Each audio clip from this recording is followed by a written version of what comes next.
नमस्कार, top news मराठीमध्ये आपलं स्वागत। पालघर जिल्ह्यातल्या डहाणू तलासरी तालुक्यातील शिवसेना शिंदे गटाचे पदाधिकारी अशोक धोडी यांची अपहरणानंतर हत्या करण्यात आल्याचं समोर आलंय। महाराष्ट्र गुजरात सीमेजवळील भिलाड जवळ बंद असलेल्या दगड खाणीत त्यांचा वाहनासह मृतदेह आढळून आलाय। अशोक धोडी यांचा घातपात त्यांच्या सख्ख्या भावानंच केल्याचं उघड झालंय। अशोक धोडी यांच्यासोबत नेमकं काय घडलं, सख्ख्या भावानंच धोडी यांचा घात का केला, पाहुयात याबाबतचा हा रिपोर्ट। 20 जानेवारीपासून बेपत्ता असलेल्या अशोक धोडी यांचा शोध घेण्यात अखेर पालघर पोलिसांना 12 दिवसांनंतर यश आलं। मुंबईतून घरी परतत असताना अशोक धोडी यांच्या भावानंच त्यांचं अपहरण करून हत्या केल्याचं आता जवळपास निश्चित झालंय। मृतदेहाची विल्हेवाट लावण्यासाठी आरोपींनी थेट गुजरात गाठलं आणि गुजरातच्या सरीग्राम येथील दगड खाणीत अशोक धोडी यांचा मृतदेह आणि गाडी थेट 40 फूट खोल पाण्यात ढकलली होती। 7 तासांच्या अथक प्रयत्नानंतर पालघर पोलिसांनी अशोक धोडी यांचा मृतदेह गाडीसह बाहेर काढला। धोडी यांचा मृतदेह कारच्या मागच्या बाजूला दोरीनं बांधलेल्या अवस्थेत आढळला। या घटनेनं तलासरी आणि डहाणू परिसरात एकच मोठी खळबळ उडाली आहे। कौटुंबिक वाद आणि इतर वादातून अशोक धोडी यांचा लहान भाऊ अविनाश धोडी यानेच आपल्या सहकारी आरोपींसह अशोक धोडी यांचं अपहरण करून त्यांची हत्या केल्याचं आता उघड झालंय। आरोपी अविनाश धोडी याचा दारू तस्करीचा अवैध धंदा होता आणि या धंद्यात अशोक धोडी अडचण ठरत असल्यानं अविनाश धोडी याने अशोक धोडींचा अपहरण करून हत्या केली आहे। या प्रकरणात 4 आरोपींना अटक करण्यात आली आहे, तर मुख्य आरोपी अविनाश धोडी याच्यासह आणखीन 3 आरोपी फरार आहेत। या फरार आरोपींचा पालघर पोलीस सध्या शोध घेतात। त्यांचाही लवकरच शोध घेऊन अटक केलं जाईल असा विश्वास पालघर पोलिसांनी धोडी यांच्या कुटुंबाला दिलाय। पालघरचे पोलीस अधीक्षक बाळासाहेब पाटील नेमकं काय म्हणालेत पाहूयात। बेपत्ता असणारे अशोक धोडी यांच्या बाबतीतला तपास हा चालू होता। आमचे साधारणतः 8 पथकं स्थानिक गुन्हे शाखा आणि स्थानिक पोलीस यांच्या माध्यमातून वेगवेगळ्या राज्यामध्ये तपास करत होते।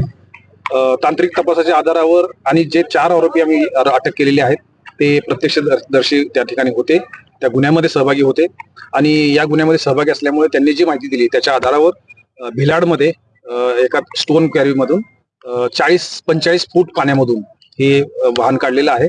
त्या वाहनामध्येच डिकीमध्ये ती डेड बॉडी होती। ती आता त्या संदर्भात पुढील तपास सुरू आहे आणि यामध्ये 4 आरोपी अटक आहेत। बाकीचे 3 आरोपी जे निष्पन्न झालेले आहेत ते अद्याप फरार आहेत। आणखी तपासामध्ये काही आरोपी निष्पन्न होऊ शकतात, त्या अनुषंगाने पुढचा तपास सुरू आहे। सर, कसा छडा लावला सर, कसा प्रकरणाचा छडा लावला याच्यामध्ये जे अटक आरोपी आहेत त्यांच्याकडून या बाबतीतली काही माहिती मिळाली, काही तांत्रिक पुराव्याच्या आधारावर काही माहिती मिळाली। या दोन्हीच्या कॉम्बिनेशन मध्ये स्पॉट फिक्स करणं अत्यंत आवश्यक होतं, कारण व्हेकल हे तिथून गायब होतं, व्हेकल सह ती व्यक्ती गायब होती आणि याच्यामध्ये सर्व रेकी करण्यात आलेली होती, प्लॅनिंग करण्यात आलेलं होतं। हा संपूर्ण कटाचा भाग आहे, मोठा कट याच्यामध्ये आखला गेला होता आणि त्याच्यामुळे त्याच्यापर्यंत पोहोचणं थोडं अवघड वाटत होतं। परंतु आमच्या टीमने रात्रंदिवस मेहनत करून साधारणतः गेल्या 4-5 दिवसामध्ये या संपूर्ण तपासाचा जो शेवटचा भाग आहे ज्याच्यामध्ये डेड बॉडी आणि वाहन हे शोधणं अत्यंत महत्वाचं होतं आणि ते आज मिळालेलं आहे। सर, 12 दिवसाचा घटनाक्रम काय होता?